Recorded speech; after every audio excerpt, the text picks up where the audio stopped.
Hello and welcome back to another episode of the Injury Law Pod. I am your host, Eric Bartlett, 28-year personal injury lawyer, and this is the podcast where we talk about all things personal injury law related.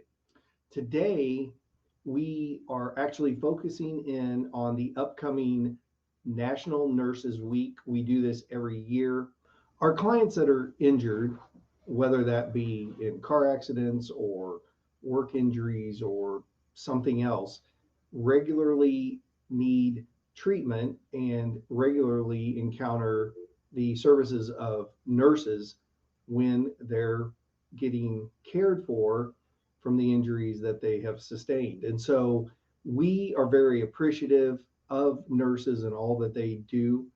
And so every year we take the opportunity to support local nurses in some way just to show them our appreciation. This year, we are providing food for the Liberty Hospital nurses at a Royals game on May 9th. And for their tailgate, we're going to be there. We're going to hang out with them. And again, just a little something that we can do to show that they matter. They really are the unsung heroes. And it's a profession that is critical to healthcare. And again, we just want to make sure that we're recognizing all of their contributions. And today, sadly, I would be remiss in not mentioning the recent death of not a nurse, but a Kansas City firefighter paramedic who obviously is in the healthcare services arena. And it was a very tragic situation. This paramedic was trying to provide care for a woman who ended up attacking him and killing him. And so I just wanted to make a quick mention of Graham Hoffman, whose funeral is tomorrow. Again, whether it's nurses, whether it's paramedics, whatever that looks like, these jobs are not easy. And there are inherent risks when you're dealing with people that may not be mentally stable, may have a violent background, whatever that looks like. And again, I just ask that everybody be mindful. If you know a nurse, you see a nurse, make sure you let them know they're appreciated. So for this episode, we're going to replay the interview I had last year with nurse Heather Roth, and just where she described what it's like being a nurse and everything that they go through. And I think it was just a great overview for people to get an insight into a nurse's world and again, help bring awareness and appreciation to these hardworking people. So without further ado, here is the episode from last year and my interview with nurse Heather Roth. Today we have a special guest who is connected to Northland Injury Law. She is the daughter-in-law of our longtime teammate, Shelly Roth, who basically is one of the main backbones of this operation. She's been here. This week was her 22nd anniversary with us. And we're here today because we are recognizing Nurses Week, which this year is from May 6th through May 12th. And Heather Roth, who is here next to me, is a nurse, has been for about 7 years, I think. Yep. And works at CenterPoint, which is CenterPoint Regional. CenterPoint Medical Center. CenterPoint Medical Center, Independence. Yeah. Yes. And has been a nurse for 7 years, is a registered nurse. And we thought it would be interesting to have you on, just go through first just your background, what made you decide to get into nursing, and then talk a little bit about what nurses go through, what the state of nursing is today, and maybe some of the things that relate to what I do, which is I represent injured nurses. And obviously nurses see a lot of my clients that are injured in many other ways.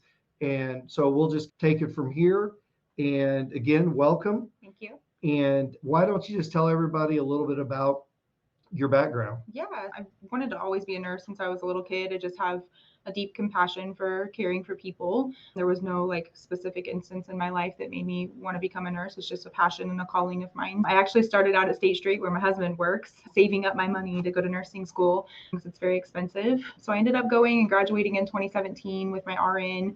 Started out as a brand new nurse in critical care, which I know everybody in nursing school, they say not to do that. They say to go to med surg to learn all the things, right? But I wanted to immerse myself in the chaos so that I could learn everything immediately. Spent 2 years in critical care. It was wonderful. I learned so much and was recommended to take a manager position over the cardiac floor. Just my second year into nursing. So I actually went up to the 7th floor at the hospital and took over the cardiac floor and managed 60 plus nurses up there. It was wonderful. I went there for 4 years, a little over 4 years, and then started my family, and the hospital life was a little crazy. So I decided to go over to the clinic side, and I'm still in cardiac. I just run Midwest Heart and Vascular Services over there in the cardiology clinic, and love that dearly. But I get to go home at 5 and go home to my family. I do miss the hospital. I miss the adrenaline, and I miss taking care of the patients over there, especially with the continued care over a 12-hour shift. But for right now, at this point in my life, the clinic's obviously a little easier. Sure. Yeah. And in the cardiology department that you're in now, so what are you seeing, or what kind of patients are you helping? Yeah, so we see a wide variety of patients there. So we see anywhere from general cardiology patients who are just coming in for hospital follow-ups, who had a heart attack and went to the hospital. They've never been a cardiology patient previously. And we also run a heart failure clinic out of our office there. So patients who have low ejection fractions with their heart, they come in and see Dr. Dixon there for their heart failure. We do structural heart, where we do device implants to help certain patients with certain cardiac abnormalities. And yeah, we do procedures all the time out of that office. Our doctors round in the hospital and in the clinic. So it just depends on what the day looks like. But they see patients every day, then they have lab days, and then they do down and procedure as well. Okay. And back when you were in the critical care, actually, let me ask you this first. So you indicated you're a registered nurse, and maybe not everybody realizes there are different levels of nursing. Yeah. And what can you just talk about those? Yeah. So are you talking about as far as degrees go? Yeah. Yeah. Like where can you start? Oh my gosh, you can go everywhere with nursing, which is a wonderful thing about that. So I originally started with my associate's degree in nursing. Back up, I started as an LPN, which is a licensed practical nurse, but I was that for 2 days and bridged over to my RN. And then I got my associate's in nursing, which is your RN. And then I went back for my bachelor's, which is your BSN. But then you can go in and get your master's, which is depending on what route you're taking in the hospital. If you're going to go up to a director level or an ACNO or CNO of a hospital, you typically need your master's degree for that. Or if you're going to go into teaching, you need your master's degree for that. But then you can go as far as an FNP and get your doctorates in nursing. You can do CCRNA and do meds in the OR. It's limitless. Is that what a nurse practitioner is? No, nurse practitioner. So we have nurse practitioners in our clinic. They also round in the hospital. So they work alongside the doctors, but they see patients on their own. They run clinic by themselves, and they just confer with the doctor with orders and things like that. But they run their own clinic. They can run clinics by themselves. And here in the state of Missouri, they can actually run all kinds of clinics without a doctor above them. Okay. What's the difference between the LPN and the RN? So as far as practicing goes, there's not really a lot. It just depends on the hospital and the clinic that you work for. So for the longest time as an LPN, you couldn't work in the hospital. I think back in the day you used to be able to, but when I graduated nursing school, you didn't get to work as a LPN in a hospital, which is what a lot of people want to do. So LPNs are usually in nursing homes or clinics, kind of settings like that. But when I was on the hospital side at CenterPoint, we ran a really cool thing where we brought LPNs back to the hospital. They can do a lot of things. They just can't push medications. So anything that has to be remixed and pushed into an IV, they can't do that. There's certain medications they can't hang and they can't run blood. But everything else, with give or take a couple of things, they can do. It's within their scope. Okay. And then obviously you mentioned multiple different levels, even above RN. Yeah. And I don't know to what extent it changes to what you can do as you gain that additional education. Sure. Is there some So RN to BSN, there's no different things that you LPN to RN. Yes, there's just a few things that you couldn't do as an LPN that you can as an RN. RN to BSN is just one more step in your education. Usually comes with a pay bump depending on where you are. But as far as what you can do, what your scope is, that doesn't change. It just depends on what job you get, right? So usually as a manager in the hospital, they prefer you to have your bachelor's degree. So it depends on what role you want in the hospital. RN to MSN, same thing. No functionality differences, just depends on what role you want to be in. But then, your MSN to your FNP, your nurse practitioner, that greatly varies what your scope is. Then you're seeing patients on your own, you're rounding in the hospital, you're writing care plans for those patients, you're changing medications, you're conferring with the doctor, you're seeing patients by yourself. Got it. Okay. Yeah. So over the course of 7 years, how have you seen your field develop, change, whatever it's looked like? What's the evolution been? It's changed in a lot of different ways. So whenever I first became a nurse, it was exactly what I dreamed of. It was, you make those special bonds with those patients and you're with them for 3 days, because when you're a full-time nurse, you work 3 days a week. That's considered full-time. And so with patients, sometimes from the time they got into the hospital until they were either discharged or they passed away, unfortunately. And it was wonderful because you got to know them and you got to know their families and you really got to connect with them and felt like you were really truly taking care of this person that you got to know and build a bond with. And it was like that for a few years. And then of course COVID hit, and then we were all just scraping by, honestly. Yeah, talk about that, how that impacted everything. It was terrible and it was wonderful at the same time. And I know that sounds twisted when I say wonderful, but I mean that because you were those patients' only person, right? So for the longest time, the hospital was closed. We didn't allow visitors, period. And so these people that were so sick and on their deathbeds, we were the ones that held their hands when they passed away. And it was terrible. It was a really hard time in healthcare for everybody. And the PPE that we had or didn't have was terrible. We were having to reuse things. Luckily, CenterPoint was very fortunate enough that we had a lot of donations and we had enough reserve that we didn't really have to reuse a lot of things. And we were able to stay probably a lot safer than some other locations. But these patients would come in and a lot of them truly were in denial that they had COVID. They didn't believe COVID existed. They must have something else because there's no way COVID's made up. It's a government plot for something. And it was unfortunate because within 24 hours, they were usually gone.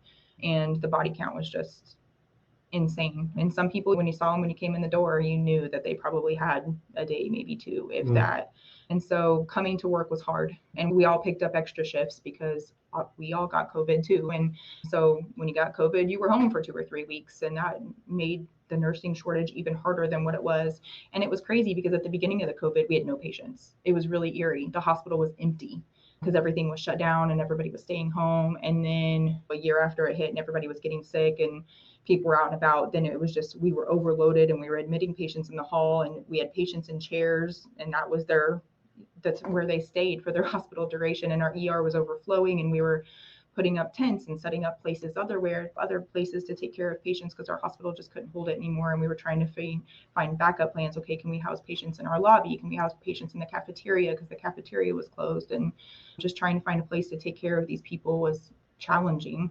And then after COVID, our staffing took a huge hit.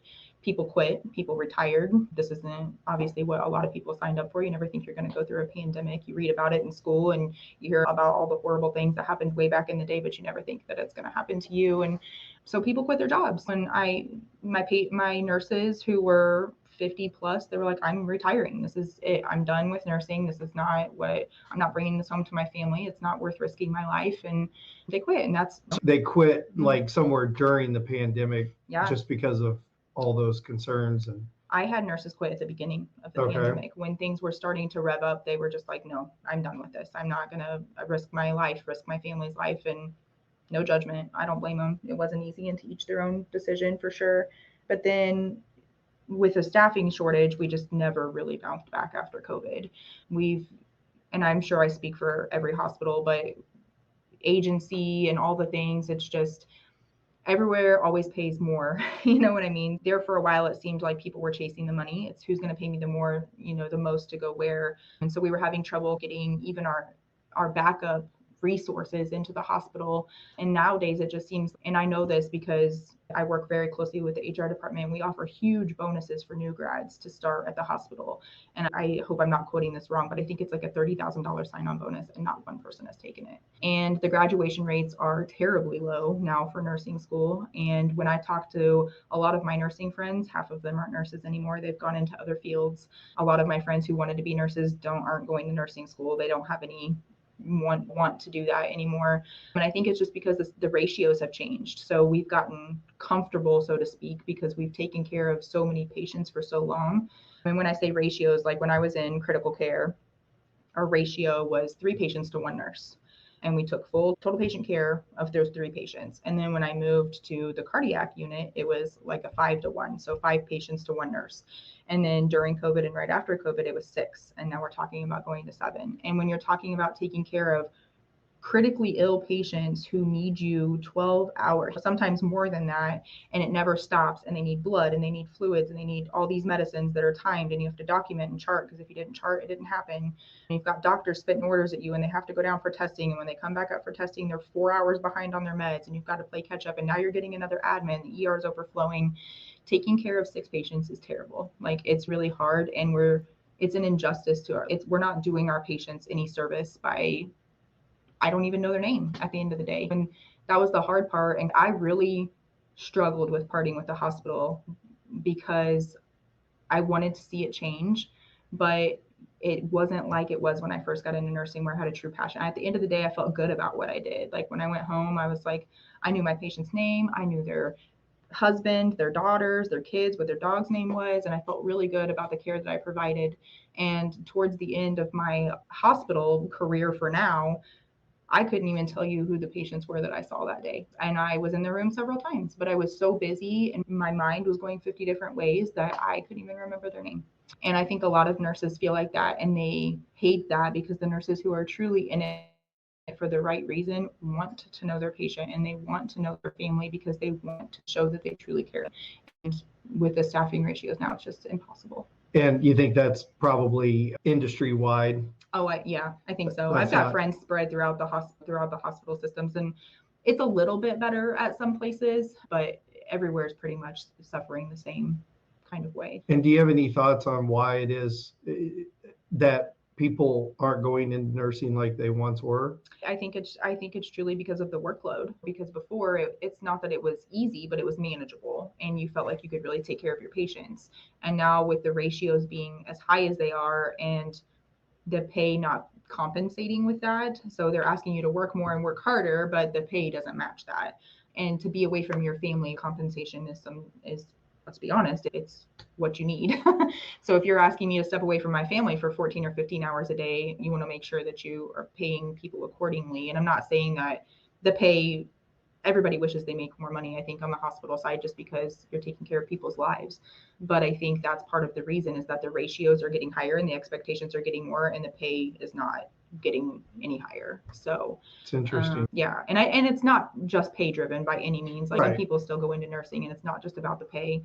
I took a huge pay cut when I went to the clinic side, but I went to the clinic side for a multitude of reasons. I needed work-life balance. I needed to be at home with my husband and my kids. And I wanted to be able to feel like I was taking good care of people, and I wasn't filling my cup on the hospital side. And now I can go home with a sense of pride. Like, I knew that person, I know I did the best for them. And I have that feeling again on the clinic side, because it's not as chaotic. Yeah. And I'm wondering if the people that are coming out, so normally speaking, as a nurse, like as a new nurse, are you coming out and going into more of a hospital type setting first as opposed to a clinic setting? Typically, yes. Typically, new nurses do. They warn you, and I don't know if every nursing school is the same, but like my nursing school warned me that if you come out of nursing school and you go to a clinic, or you come out of nursing school and you go to a hospice or something like that, where you're not utilizing all the skills that you just learned, if you don't use it, you lose it, kind of thing. And that's so true in nursing, because in nursing school, I learned peds and OBGYN for 2 months of my 3.5 years that I went to school. And I couldn't tell you a single thing about them, because I didn't go into peds whenever I graduated, and I didn't go deliver babies when I graduated. So I have no idea how to do either of those things. Could I transition into those careers? Sure. And they would train me on the job because I have my BSN. But if you were to sit here and ask me questions, I would not. of the answers to them. So it's like that. If you go into a clinic where you're not utilizing the skills that you just learned in clinics at your nursing school, you're probably not going to remember it. So I think that a lot of people who are going to nursing school do strive to get in the hospital setting so that it's instilled in their brain because they're doing the things right off the bat. Got it. Let's talk a minute about the kind of physical and emotional experiences you have as a nurse. So obviously, in my world, we represent quite a few nurses who get hurt working. So I know a lot of the experience that, at least physically, nurses go through. I see a lot of injured backs, shoulders, Sure. things like that. But just talk about that from your experience. I'm assuming when you're in critical care, especially, just talk about the physical and emotional. Yeah. So physically, I think it's just like anybody would think it's being. So if you get a critical patient and they're either really super sick or they've had some major trauma or life event that's happened to them that's put them not in their normal mobility. So you're talking about lifting dead weight, first of all. And even if you're a 120-pound patient, lifting you dead weight is a lot of work, right? And so usually there's two of you. You're never supposed to lift a person by yourself. But even if say you're passed out on the floor and I'm trying to lift you off the ground, that's going to be a lot of work, right? And so you're doing that day in and day out, and you're helping people get up and go to the bathroom, or you're helping people get up and try to take those first couple steps after they've had a major heart surgery or a hip replacement or things like that. It eventually you learn to crouch over, and you're like, when you sit up straight, you're like, oh my gosh, that hurts almost. So the strain on your back is terrible. And then of course, being on your feet all day, my ankles and my knees would swell all the time. And you can wear TED hose, but I would get like knee muffin tops from wearing TED hose all day. So yeah, the physical strain is definitely there just from running around chaotic for 12 plus hours a day. And then the emotional strain is if you truly care about your profession as a nurse and you're connecting with your patients, you feel everything that they feel. And so when I was in PCU, there was a lot of times that I'd have to perform life-saving measures on somebody and they didn't always make it. And that was really unfortunate. And I laughed with those people and I cried with those people and I held their families' hands when they passed away. And you go through all of the emotions and then you go home and you almost beat yourself up. What could I have done differently? Unless it was a hospice patient and you anticipated it coming. If somebody just coded randomly and you did CPR for an hour and they don't make it, and then you think, what if I would have been in the room 5 minutes before and I would have done this, or I would have seen this, or I feel like it never stops going through your head, the what ifs.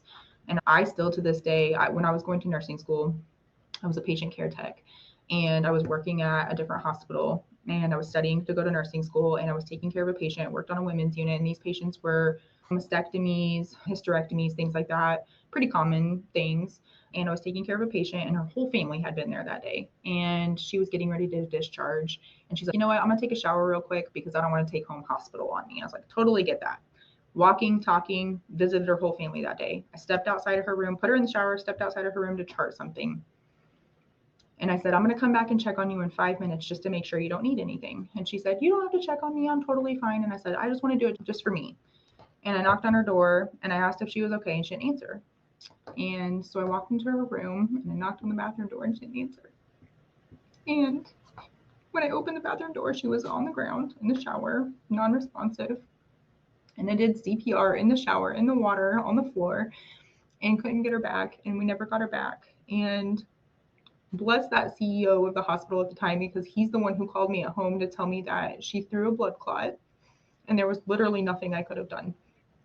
Because with pulmonary embolisms, very rarely do you make it.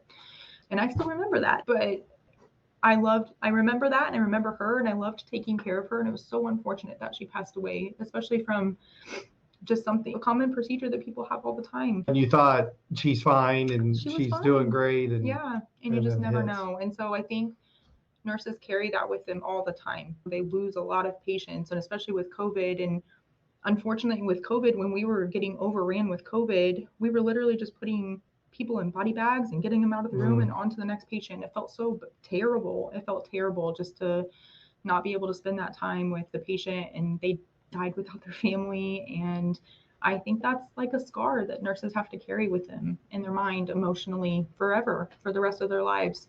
So it definitely takes a toll. And I think that if you If you are a nurse and you truly care about your job, that's something that truly, you never forget those families and you never forget those patients' faces that you coded and didn't make it, or even the ones you coded and did make it. You never forget those moments. Yeah, no, that's powerful stuff.